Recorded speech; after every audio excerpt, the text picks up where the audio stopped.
मेरा नाम अनीता करीम है और मैं हुंजा से ताल्लुक़ रखती हूँ और मैं एमएमए फ़ाइटर हूँ।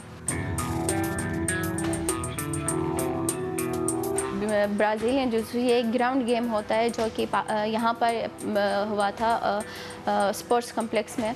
तो उसमें मैंने यानी कि 2 लड़कियों के, एक के हाथ टूटा था, एक पता नहीं फ्रैक्चर हुआ था। तो उसमें मुझे भाईजान ने एक नाम दिया था आर्म कलेक्टर, तो सबसे ज़्यादा मेमोरेबल है मेरे लिए। अनीता बचपन में जो है ना हुंजा में जब थी तो वहाँ पे ताइक्वांडो का जो है मार्शल आर्ट्स का बहुत क्रेज़ हुआ करता था।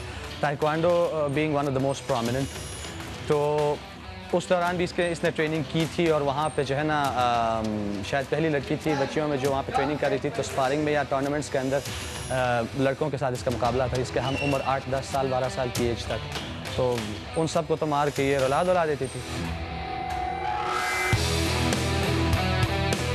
हमारे सोसाइटी का मसला ये है कि जो ही घर में लड़की पैदा होती है, हमारे पेरेंट्स डिसाइड करते हैं इसने क्या बनना है। ये कभी नहीं पूछते कि ये बड़ी हो के क्या बनना चाहती है। लड़कियों के लिए सबसे ज़्यादा इम्पोर्टेंट होता है उनके पेरेंट्स का सपोर्ट हो।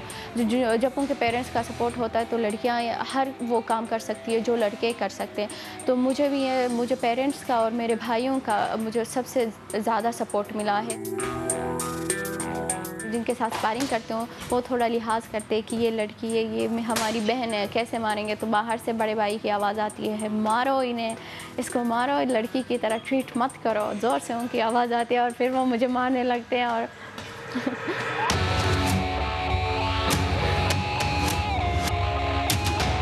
हमारे पास जब भी कोई आता है इस जोश से कि वो फाइटर बनना चाहता है, स्पेशली ख़वातीन, हम उनसे ज़्यादा जोश से जो है ना उनको ट्रेनिंग करवा के ज़्यादा जोश से उनको इंटरेस्ट लेते हैं।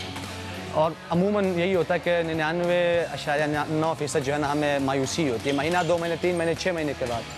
और जिस तरह का डैमेज अनीता 3 महीने की जो है ना बॉक्सिंग की ट्रेनिंग के बाद डिलीवर कर रही थी अपनी स्पारिंग में, हमने उससे पहले कभी नहीं देखा था।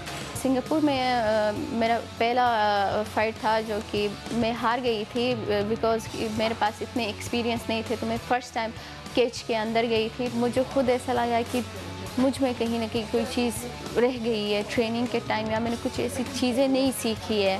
तो अगली बार उसको सीख के आना है। कोई ऐसी गुंजाइश मत रखना जो तुम्हें अगेन ऐसा कुछ ऐसी चीज़ें तुम्हें फेस करनी पड़े।